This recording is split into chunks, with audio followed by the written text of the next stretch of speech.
What if I told you that doubling your practice revenue is actually harder than growing at 10x? So I know that sounds crazy, but it actually is the premise of a really good book. It's called 10x is Easier Than 2x by Dan Sullivan. Today, we're going to break down how that is counterintuitive, and we'll talk about tips that we've seen other practices use and grow your practice here in 2026.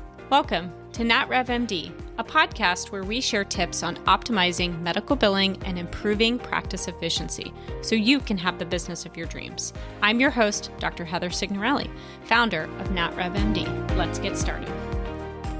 So most practices think, how can I double our revenue this year? And the answer is usually, of course, work harder, right? See more patients, add more physicians, open another location, add more service lines. But that sometimes can be complex. It can lead to burnout, diminished returns. And so today we're going to talk about really identifying what is driving revenue in your practice and how to do more of what you're already doing that, again, is driving that gross revenue, that is driving that profit margin, and less about just focusing on, okay, I just want to double my revenue, which just means more patients. And X is when you think, okay, I want to grow my business by X this year.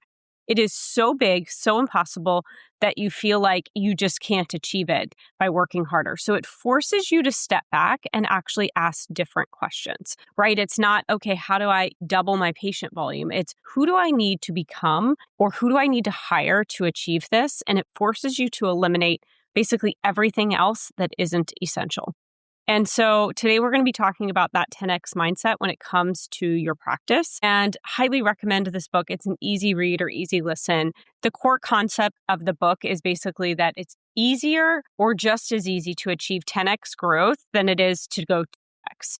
Because you're doing the same activities, right? But what it focuses on is that you actually have to eliminate 80% of your current activities, clients, payers, and mindsets that are holding you back so that you can actually just focus on that 20% that actually drives the exponential results, i.e. revenue and profit in your business. So if you're wondering what that 80% may be in your practice, a good place to start is we created this margin playbook. It's free download with some description on key things you can look for this year in terms of increasing patient AR or increasing patient collections. And so you can check those out at natrevmd.com/margin-playbook. And the link will be in the show notes. All right. So let's talk about an example of what this looked like in a real OBGYN practice that we are connected with and that is a client of ours. So they were working initially with that mindset of 2x. I need to see more patients, squeeze in more annual exams. And they were taking on some low reimbursement insurance plans. And everybody was just exhausted, right? Because it's just volume, volume, volume. So they asked for something differently amongst their practice. What is our highest and best use of our time? So they went and looked at 20% of their patient gross revenue, right, was coming from their deliveries, their surgical cases. And that's what they actually really enjoyed. They eliminated the 80% that wasn't getting them a lot of gross revenue. So they stopped accepting a very low paying insurance plan. They delegated all routine annual exams and birth control consults to their mid-levels. So it freed up the physicians to actually do the things that they enjoyed, which again were those high risk, more complex pregnancies and deliveries. And so they were able to shift their volume instead of it always being about just increasing volume. Where can they increase volume in order to increase their gross revenue? Or where can they keep volume the same, but increase gross revenue by focusing on that 20% of activities that is giving you 80% of your revenue? Again, that's Pareto's principle. And so when you look at your day, when you look at who you see every day, right, which payers are the lowest paying specialties? Can you negotiate them or can you drop them and bring in more volume if you already have a wait list for those other high paying commercial payers? And so that's one way to look at this. Or is there a way to shift your volume to where the mid-levels are doing more of the routine stuff and you do more of the complex stuff so you can bring in more of that volume? Really want to take a look at your payer mix for sure. I know that sometimes that's hard to do because you want to serve the community. But at the end of the day, you've got to make sure that you're not burning yourself out and you're able to cover your bills. All right. So another example. So we've worked with urgent cares And, obviously you can always compete on volume, right? Bring in more volume. That is always the fastest and the cheapest way, but it's also the race to the bottom.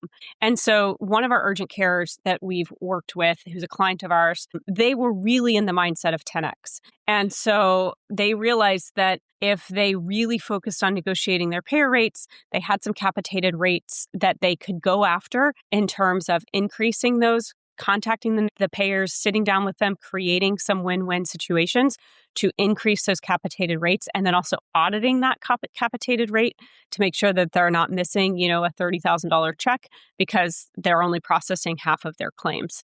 So really important to take a look at these things that don't involve this massive increase in volume, but do increase your revenue significantly. They also recognized that simple cold and flu visits is fine, but higher acuity cases, laceration, tears, fractures, x-rays are always going to be more profitable. And so how can they work with local employers to be that urgent care of choice? So again, the focus here is eliminating the 80% that doesn't contribute to the majority of your revenue, right? So 20% of your activities is contributing to 80% of your revenue. And so that's the key, is really understanding what is that 20% that's driving your revenue. What payers, what patient types, those are the things that's going to allow you to not just focus on increasing volume, but increasing the ability to have revenue generated in your office. All right, so really quick plug for front desk eligibility. Huge part of inefficient work, right? You can see a patient, but if you don't have a solid eligibility process, you could be seeing that patient for free. So really want to make sure that you guys have a great eligibility process in your front desk. And so you can download that at notrevmd.com/eligibility-billing-verification.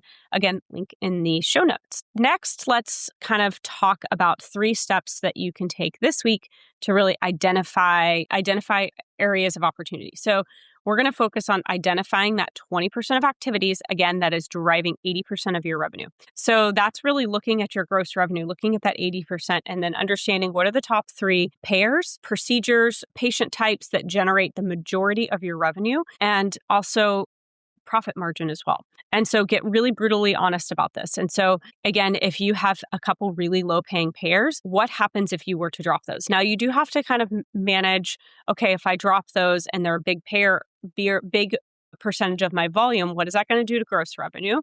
And can I increase volume of the right types of payers in my practice? So really key, again, we're focusing on identifying your 20%, right? What are those top activities driving gross revenue? Then look at the 80%. And again, this is 80% of activities, right? Things that you're doing in the practice. It's not 80% of revenue, right? So there's then that 80% of stuff you do every day is only driving 20% of your revenue. So what are the low margin services, payers, time consuming tasks that you do, problem payers, and make a list. And then that's the things that you stop doing. Now, last, this is important. And I brought this up. There's the Who Not How book. And again, another Dan Sullivan. So for the things that are 80% on your list, right? The things that aren't driving the majority of your revenue. So the question is going to become either how can we do this better, right? Who can you negotiate with in order to bring those prices up? Who can take on those routine visits that's not as expensive as a physician? Are there automation things you can do? Is it paperwork? Is it phone calls? Is it patient portal messages? Are all of those things getting done for free? Can you add a price and charge your patients that? So who can manage these low margin services? How can you negotiate? Where can you delegate? Or do you just need to cut the activity altogether? Again, really focusing on trying to keep your gross revenue the same, but identifying the activities that are the 80% junk that's not really driving a large portion of your revenue. And this is painful and hard because there may be a slight dip in gross revenue to start. It shouldn't be more than 20% because, again, that's what we're focused on. But then how do you improve the activities on that 20%? So again, your revenue stays the same or grows. That's the key here. Again, this is really just about a mindset shift, right? So 2x growth is always, you're thinking, how do I do more volume? How do I open up another location? And can be one component, but I want to challenge yourself to go, okay, I did X revenue last year, and this year I want to 10X, right? So you're not going to do that by just pure volume, right? Because it just won't be possible. So then it makes your mind start to think through, what are the things that can increase my revenue 10x, and just put a challenge out there. 1 year, 10x growth, add a zero.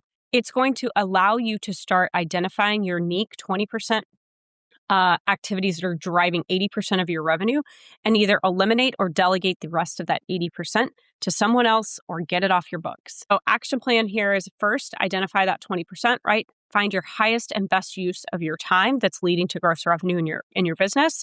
Then identify the 80%. What are the things that you can either stop doing or for the third step, delegate those to someone else or automate. All right. So definitely something to go check out. Check out Who Not How and 10x is greater than 2x.